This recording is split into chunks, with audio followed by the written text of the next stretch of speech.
What's up mga chong? Samahan nyo kami sa biyahe namin ngayong araw. Punta nga pala kami ngayon sa Lubao, Batangas. Dala namin tong Kia Pride namin. At may kasama nga pala tayo dito dalawang makulit sa likod, no?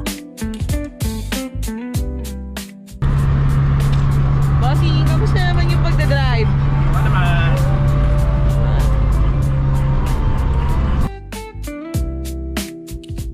Hello. Pakita mo yung picture niya, dali. Ayun. Hi, Joby. Dito sa gitna. Para kita yung pwede. Nagawa ko dyan. Hey, there's a look in your eyes. Si Snoopy, ay cute. Ang ligalig ni Snoopy, hindi pa natutulog. Matulog ka na lang. Treats, gusto mo treats? Ha? Treats? Fast forward, nakarating na nga kami sa Batangas City. Sobrang smooth lang ng biyahe namin. Maganda ang mood, traffic, at ang panahon. Kaya ang sarap ng drive.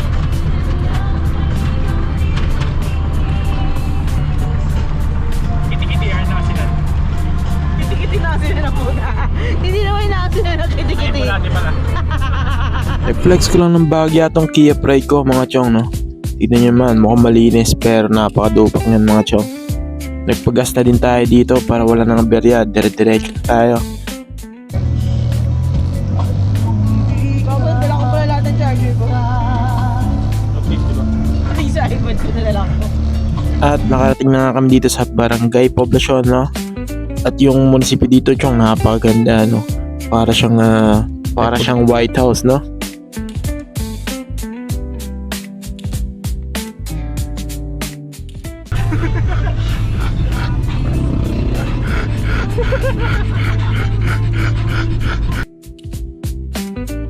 At pagdating namin dito sa Coastal Road, ito agad ang bumungad sa amin. Napakaganda at napakaaliwalas na dalampasigan mga chong. Hindi man siya white sand pero ang aliwalas talaga ng dalampasigan. Kitang kita nyo naman, napakalino ng tubig, napakahangin. At kahit tirik yung araw, hindi masyadong mainit, no? At simula dito, di namin inaasahan na sobrang lubak ng daan mga chong. May mga pick up sa likod. Nape-pressure ako sa kanila.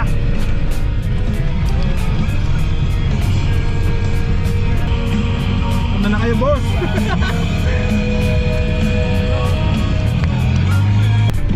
Ano bro? Ay, gago. Masyadong makingkot daan. Nag-down mo na yun. Focus ka muna sa daan. Oo. Gago, grabe ba?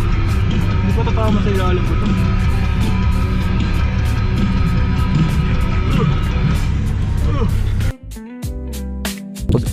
After ng biyahe namin na rough road, no, medyo makababa yun mga chang. Nakating din kami dito sa pupuntahan namin. Ang pangalan nga pala ng beach resort na ito is Unica Hiha, no, Beach Resort dito sa Lubao, Batangas. Pagdating namin, bumungad sa amin yung napakaliwalas, napakahangin, at napakaganda ng view ng beach resort. At pagdating namin mga chong, nagsettle agad kami. Ayan, inayos namin yung mga gamit, tinayo yung tent, nagluto ng tanghalian dahil medyo mahaba nga yung biyahe mga chong dahil galing pa kami ng Rizal.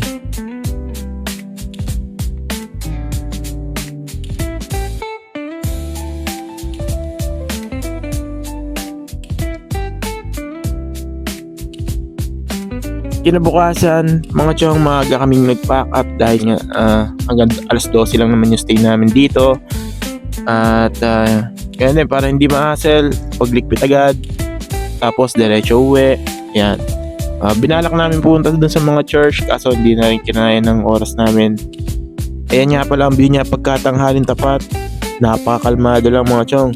Pwedeng pwede ka dito kung mistambay, ano, dito sa Pangpang. Napakahangin din. Yan. At yan, habang bumabiyahe kami pa uwi mga chong, hindi namin inaasahan nasira ang aking alternator mga chong. At namatayan ako ng baterya, pero buti na lang hindi naman tumirik yung sasakyan ko, no? So yun mga pre, nasira ang alternator. Dito tayo sa Nuwan, Batangas. Sa Nuwan to, no? Sa Nuwan. Yun, buti na lang meron kaming nakita na bukas kahit linggo siya. Bukas siya na gawaan ng mga alternator. Ayan, at dito pinayos natin yung alternator natin. At chinek niya kung pwede pang i-repair yung alternator ko. Sa kasamang palad, hindi na mare-repair. Kaya pinapalitan na rin natin. At para wala na din tayong aberya pa uwi, ayan, pinakabitan natin. Sabi ni boss is pang NB350 daw tong kinabit niyang alternator. Ginonvert lang, pero pasok naman siya.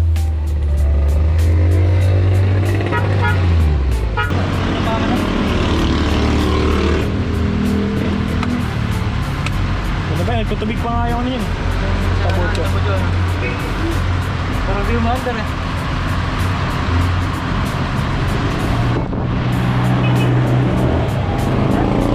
At yun, okay na nga yung keep ride natin. Mga chong, biyahe na kami ulit pa uwi. Salamat talaga at hindi kami tumirik dun sa liblib na lugar, ano, yung puro lubak. So grabe yun, buti na lang. At nasa bayan na tayo nung nasira yung alternator. At yun lang mga chong. Maraming salamat sa panonood. Hanggang sa susunod na laboy. Ingat!